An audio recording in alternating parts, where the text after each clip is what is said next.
സുഹൃത്തുക്കളെ, എനിക്ക് എൻ്റെ വീഡിയോൻ്റെ താഴെ ഒരു കമൻറ്റ് വന്നു കേട്ടോ. അതായത് ഭർത്താവിൻ്റെ ഉമ്മയും പെങ്ങളുമൊക്കെ എൻ്റെയും കൂടെയാണെന്ന് പെൺകുട്ടികളെ പഠിപ്പിച്ച് വിടുന്നത് നല്ലതായിരിക്കും എന്ന് പറഞ്ഞിട്ട്.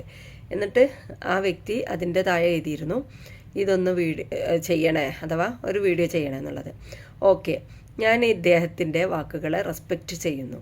അതോടൊപ്പം എനിക്ക് പറയാനുള്ളത്, പിന്നെ നമ്മുടെ വീട്ടിലേക്ക് കയറി വരുന്ന ഒരു പെണ്ണ് മാത്രം വിചാരിച്ചാൽ പോരാ. ഒരാൾ മാത്രം വിചാരിച്ചു കഴിഞ്ഞാൽ ആ വീട് ഒരിക്കലും ഒരു യുദ്ധക്കളമായി മാറില്ല, അല്ലേ? ഒരു വീട് എപ്പോഴും സമാധാനപരമായിട്ട് ഇരിക്കണമെങ്കിൽ രണ്ട് കൂട്ടരും എന്ത് ചെയ്യണം?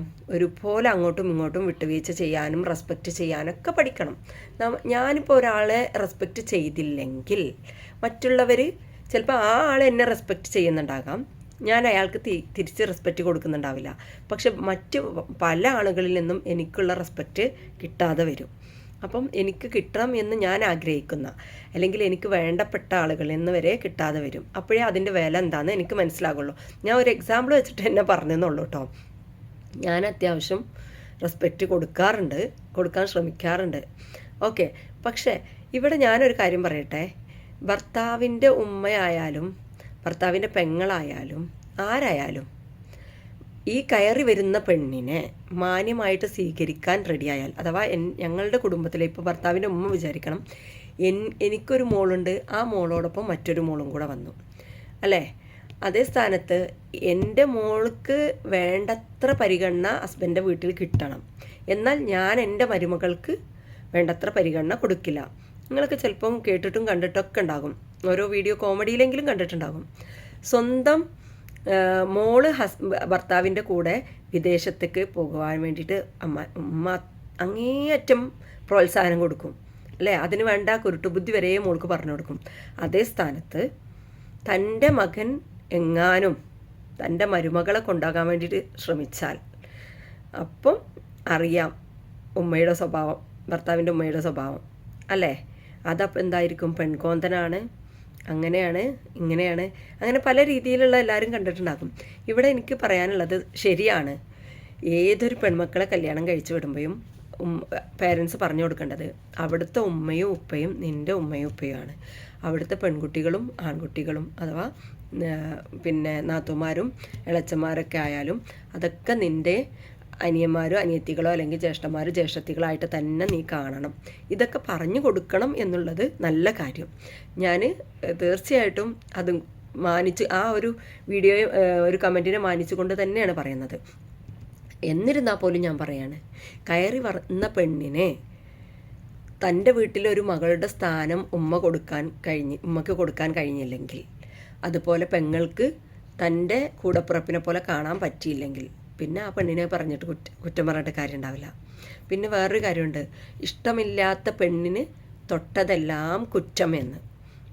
ശരിയല്ലേ? നമുക്കൊരു ആളെ ഇഷ്ടമാണെങ്കിൽ അയാളിനി എന്ത് തെമ്മാടിത്തരം ചെയ്താലും നമ്മൾ ചിലപ്പോൾ കണ്ണടക്കും. പക്ഷേ നമുക്കിഷ്ടമില്ലാത്ത ഒരാളാണെങ്കിലോ അയാളിനി എന്ത് നല്ലത് ചെയ്താലും അത് നമ്മളെ എത്രത്തോളം അതിൽ നിന്നും കുറ്റം കണ്ടെത്താൻ പറ്റുമോ അത്രയും ശ്രമിക്കും.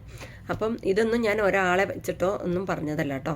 പിന്നെ ഇപ്പോഴത്തെ ഒരു കാലത്ത് സ്വന്തം പിന്നെ ഭർത്താവിൻ്റെ ഉമ്മയോ അല്ലെങ്കിൽ പെങ്ങളൊന്നുമല്ല വില്ലനായിട്ട് ഈ ഒരു സീസണിൽ വന്നിരിക്കുന്നത്.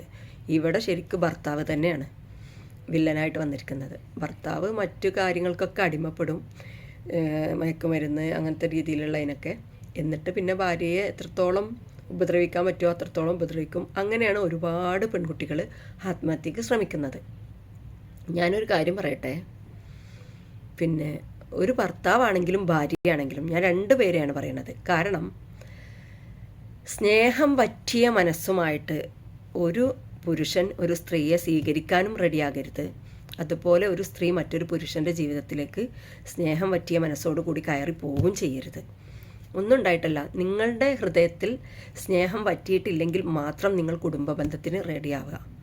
കാരണം നിങ്ങൾ കല്യാണം കഴിച്ച് 1, 2, 3 മക്കളൊക്കെ ആകുമ്പോഴേക്ക് നിങ്ങളുടെ മുമ്പുള്ള ആ ഒരു സമയത്തെ പ്രണയമൊക്കെ പറ്റിയിട്ടുണ്ടാവും, സ്നേഹമൊക്കെ പറ്റിയിട്ടുണ്ടാവും. ശരിക്കും യഥാർത്ഥത്തിൽ ഇസ്ലാമിൽ അങ്ങനെ ഒരു വറ്റലില്ല കേട്ടോ. കല്യാണം കഴിഞ്ഞ് എത്ര 10 മക്കളുണ്ടെങ്കിലും ആ ഭാര്യയും ഭർത്താവും തമ്മിലുള്ള ഒരു ബോണ്ട് അത് മറ്റൊരു തരത്തിൽ പറഞ്ഞറിയിക്കാൻ പറ്റാത്തൊരു ബോണ്ട് തന്നെയാണ്. പക്ഷേ ഇന്ന് പല കുടുംബങ്ങളിലും കാണാത്തതും അത് തന്നെയാണ്. പക്ഷെ പറഞ്ഞു വരുന്നത്, നിങ്ങൾക്ക് സ്നേഹം പറ്റാത്തൊരു മനസ്സുണ്ടെങ്കിൽ മാത്രം കല്യാണം കഴിക്കുക, കുടുംബമാകാൻ ശ്രമിക്കുക.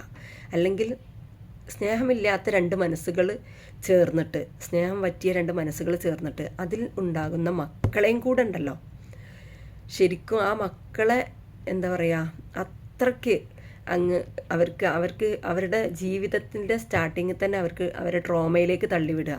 ആ രീതിയിലുള്ള കുട്ടികളാണ് ചിലപ്പം ഭാവിയിൽ വില്ലന്മാരായി മാറുന്നത്. അപ്പോൾ അതൊക്കെ ശ്രദ്ധിക്കേണ്ടത് കല്യാണം കഴിക്കാൻ ഒരുങ്ങി നിൽക്കുന്ന കുട്ടികളാണ്. ഓക്കെ, എന്നിരുന്നാലും ഈ പറഞ്ഞ വ്യക്തിയുടെ കമൻറ്റിനെ ഞാൻ ബഹുമാനിക്കുന്നു, റെസ്പെക്റ്റ് ചെയ്യുന്നത് കൊണ്ടാണ് ഞാനിവിടെ ഇങ്ങനെ വിട്ടത്.